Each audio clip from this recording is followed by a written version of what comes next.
नमस्कार, एक बार फिर से मैं आप सभी के सामने उपस्थित हूँ बेहद महत्वपूर्ण टॉपिक के साथ। तो चलिए शुरू कर लेते हैं क्लास आज की और बात करेंगे हम अर्चना पूरन सिंह जी की। And this is not literally related with any competitive exam, it's just a normal journal topic जो आज हम डिस्कस करने वाले हैं।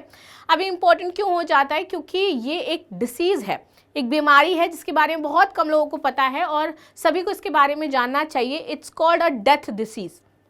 डेथ डिसीज़ कैसे और क्या ये हो जाती है, तो चलिए इसको हम समझते हैं। ठीक है, तो ये जो सुसाइड डिसीज़ है, डेथ डिसीज़ है, ये अर्चना पूरन सिंह जी को हुई थी आफ्टर अ फ्रैक्चर और इसके बाद ये बहुत ज़्यादा इस गंभीर बीमारी से जूझ रही हैं। इसी के साथ यूपी लेखपाल का बैच 15 जनवरी से संस्कृति आईएएस ने लॉन्च कर दिया है। 10:30 बजे से आपका ये बैच मॉर्निंग में लाइव हो जाएगा। तो जो भी बच्चे ज्वाइन करना चाहते हैं हमारे नंबर 9555124124 पर कॉन्टैक्ट कर सकते हैं। नाउ अर्चना पूरन सिंह को हुई CRPS की बीमारी। जाने इस दुर्लभ बीमारी के लक्षण, कारण और इलाज क्या होता है। तो चलिए ये जो स्थिति इनकी पूरी हुई, ये एक मूवी की शूट कर रही थी, उसका नाम था शायद विक्की विद्या का वो वाला वीडियो। ऐसे करके सेट पर इनका हाथ एक फ्रैक्चर हो जाता है और उसके बाद से इनको ये कॉम्प्लेक्स रीजनल पेन सिंड्रोम बीमारी हो जाती है।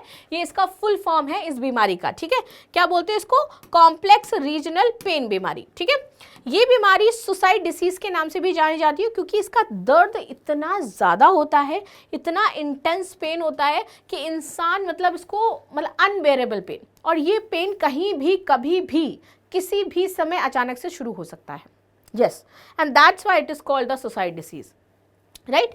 ये MG जो गिल पेन स्केल होता है ना, एक पेन का लेवल होता है जो इससे नापा जाता है, जिसको हम MC गिल पेन स्केल कहते हैं।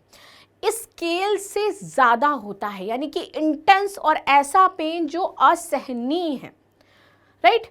इससे भी ऊपर होता है कैंसर या फिर इम्प्यूटेशन के दर्द से भी ज़्यादा। आप ये समझ लो खाली बत कि इससे भी ज़्यादा ये पेन करता है। तो कितना इंटेंस पेन होगा और कितना ज़्यादा उस व्यक्ति को ये पेन होगा कि वो बर्दाश्त नहीं कर पाएगा। लेकिन अर्चना पूरन सिंह जी को देख करके ऐसा आपको नहीं लगता होगा, जब वो कॉमेडी कपल शो में बैठती हैं तो आपने फील नहीं किया होगा कि वो इस बीमारी से ग्रसित हैं और उनको इतनी दिक्कत होती है। वो अपनी इस बीमारी को साथ में ले करके अपना काम बैलेंस कर रही हैं और literally it's a women spirit जो वो काम कर रही हैं, बहुत बेहतरीन कर रही हैं। और इतने करेज के साथ इस बीमारी को हैंडल करना is a very big thing, right. Now अब बात करते हैं हम CRPS है क्या। तो CRPS एक क्रॉनिक न्यूरोपैथिक पेन डिसऑर्डर है जिसमें शरीर का नर्वस सिस्टम ओवर रिएक्ट करता है।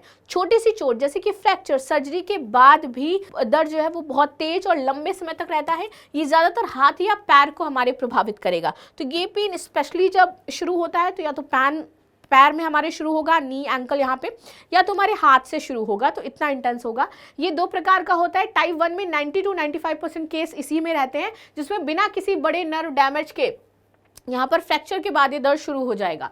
टाइप 2 में इसे नर्व इंजरी के साथ भी होता है कि हमारी नर्व्स में ये शुरू हो जाए, and that is very very rare, but 90 से 95% केस यहीं के होते हैं। ठीक है, चलो CRPS है, इसके लक्षण समय के साथ बदलते हैं। शुरुआत में ये हमारा एक्यूट फेज में होता है और बाद में आपका क्रॉनिक फेज में, यानी कि अलग अलग दिखने लगते हैं। शुरुआत में आपको 2 जगह, या तो आपके हाथ या फिर पैर में दिखेगा, बाद में फिर ये अलग अलग फेज के रूप में नजर में आता है।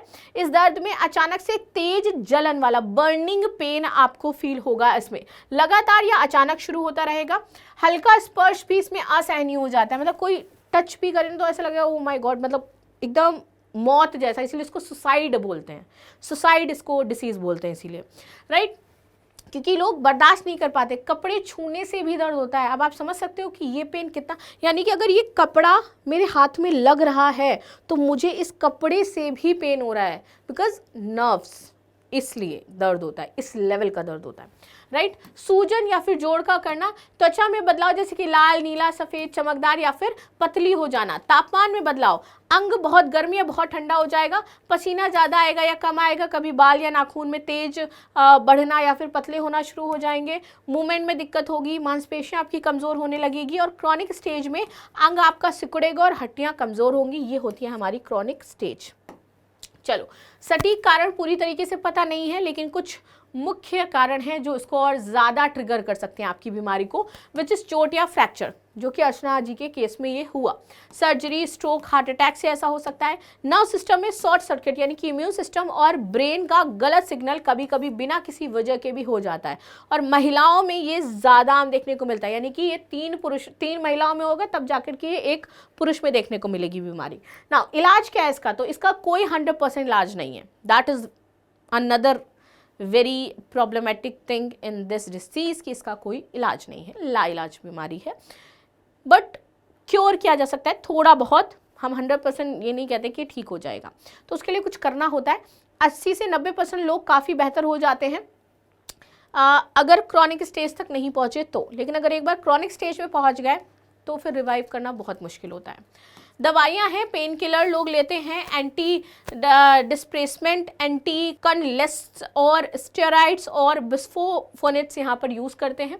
फिजियोथेरेपी बहुत महत्वपूर्ण है, हल्की मूवमेंट, इन सभी के लिए फिजियोथेरेपी ज़रूरी है। मिरर थेरेपी बहुत प्रभावी होती है, ब्रेन की ट्रिक करके दर्द कम करती है। Nerve block, spinal cord stimulation, ketamine injection लगाया जाता है, साइकोलॉजिकल सपोर्ट दिया जाता है। लाइफस्टाइल में जैसे कि रेस्ट, एक्टिविटी बैलेंस, गर्म ठंडी चीज़ों से बचाव, ये सारी चीज़ें इसमें करी जाती हैं। और सबसे प्रभावी इसमें जो है that is mirror therapy. Mirror therapy ही इसमें वर्क करती है ज़्यादातर, और कोई चीज़ नहीं है जो इसको कम कर सके, क्योंकि इसमें आपके जो ब्रेन है उसका ध्यान हटा दिया जाता है उस पर्टिकुलर चीज़ से, तो आपको दर्द फील होना ही बंद हो जाएगा, right. So this is the news, not kind of that news जो आपके सिलेबस से जुड़ी हुई है, but a journal news which is very important. तो अगर किसी को ये बीमारी हुई है या आप इसके बारे में जानते हैं या आपने कभी फील किया है तो मुझे ज़रूर बताएं। मिलते हैं नेक्स्ट क्लास में, तब तक के लिए धन्यवाद। लाइक शेयर सब्सक्राइब करना बिल्कुल भी ना भूलें, and thank you so much.